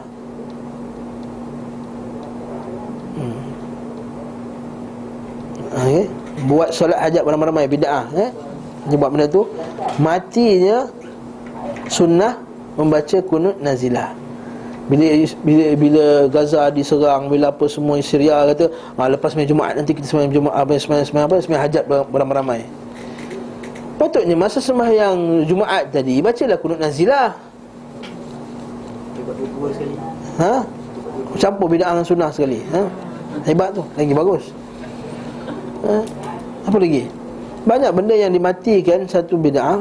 Apa lagi bid'ah? Baca Yasin Jumaat.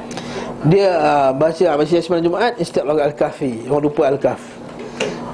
Selawat macam-macam, selawat tafrijiyah, selawat syifa, selawat itu, selawat fatih, selawat apa semua selawat. Bila sampai selawat Nabi, selawat Ibrahimiyah, orang lupa. Bila sakit je orang teringat selawat syifa. Bila semua sakit je semua teringat selawat syifa. Kenapa tak ingat selawat Nabi yang biasa? Kenapa tak ingat doa-doa Nabi? Allahumma shfi anta syafi la shifa'a illa shifa'u la yughadiru saqama. La ba'sa, baca doa-doa yang lain. Allahumma inni urkika min kulli syai'in yu'dhika min kulli syaitanin hamma wa min syaitanil lamma wa min ainil lamma. Zikir-zikir Nabi itu lupa sebab sibuk selawat syifa. Yang alhamdulillah JAKIM pun dah declare dah. Zikir-zikir Nabi yang sahih, ya hayyu ya qayyum ya dzal jalali wal ikram, kita ingat. Dia ingat hasbi rabbi jallallah ma fi qalbi. Alhamdulillah JAKIM dah declare dah. Zikir itu kena ubah. TV lagi, TV lah. TV bukan dalil. JAKIM dah declare benda tu kena betulkan. Laisa laha min dunillahi kasyifah tu kena buang. Nur Muhammad sallallahu kena buang. Lepas tu hasbi Allah, tak ada hasbi rabbi jallallah, tak ya. Hasbi Allah wa ni'mal wakil, itu suruh tukar. Macam-macam yang tukar semua lah maknanya.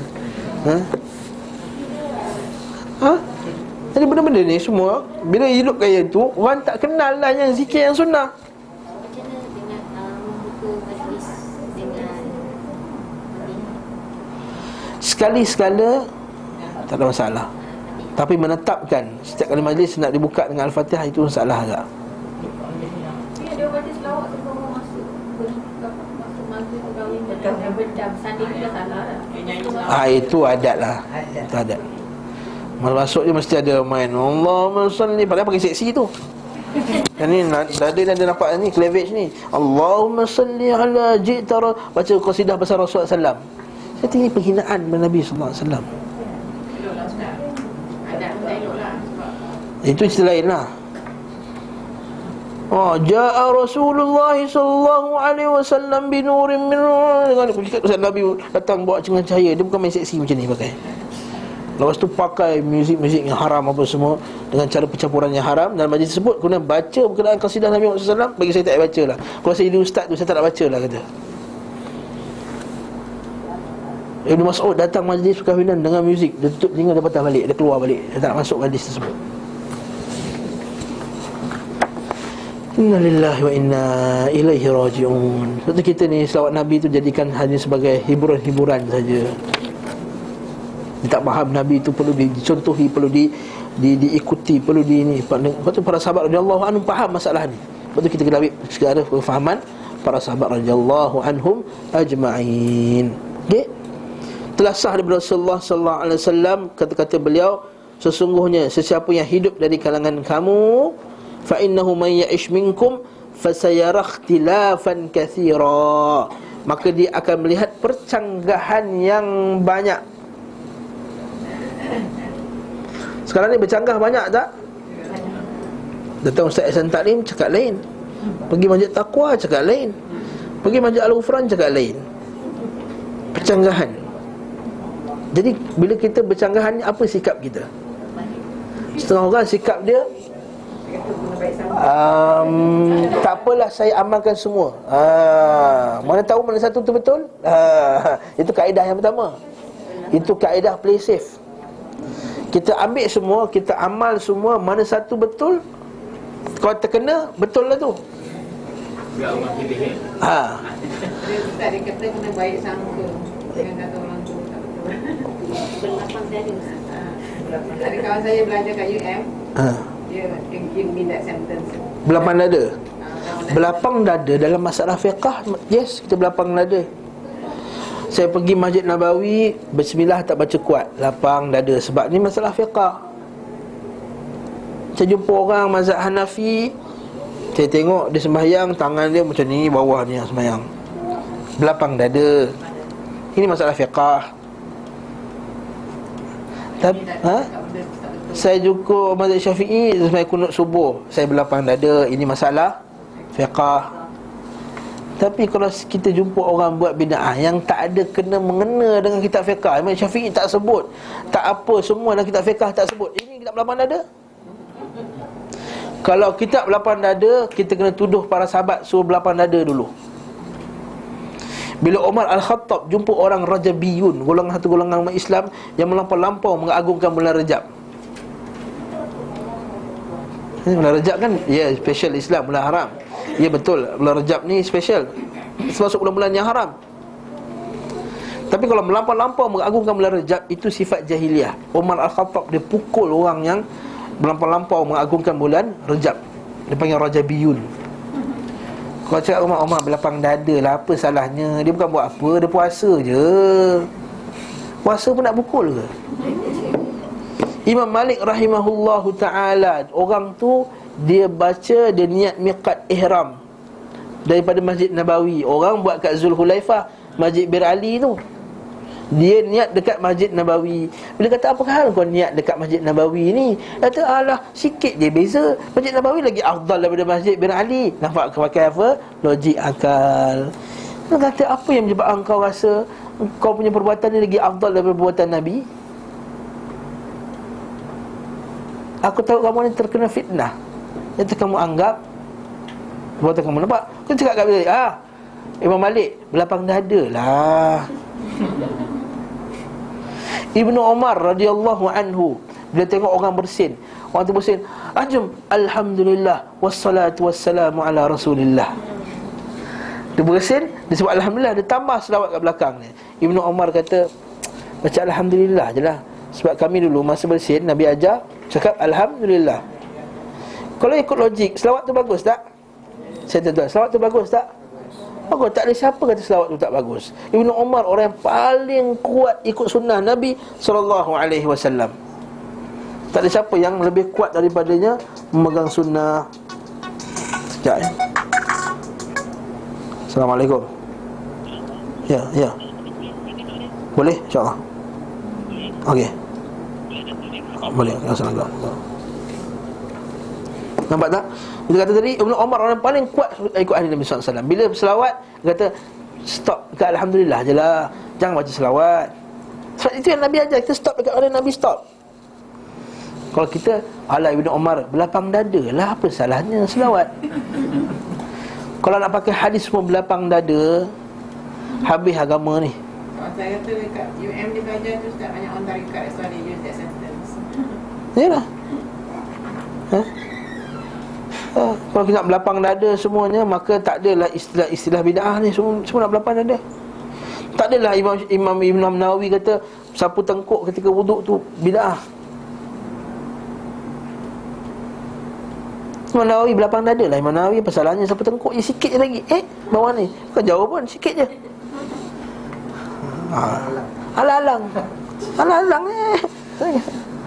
Nabi Imam Nawawi tak ada datang hadis Nabi SAW dalam bab ni yang kata kena sapu tengkuk. Habis tu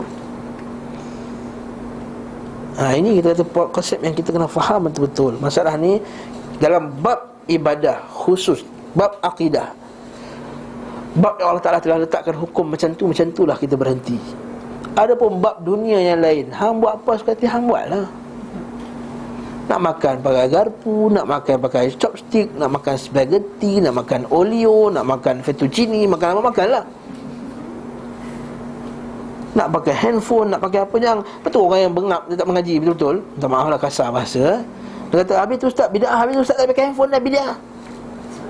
Handphone ni bukannya masalah agama, bukan masalah cara kefahaman kita agama, bukannya ibadah khusus. Ini tak ada kena-mengena. Sebab tu bila Imam Syafi'i kata ada bid'ah yang baik, ada bid'ah yang buruk.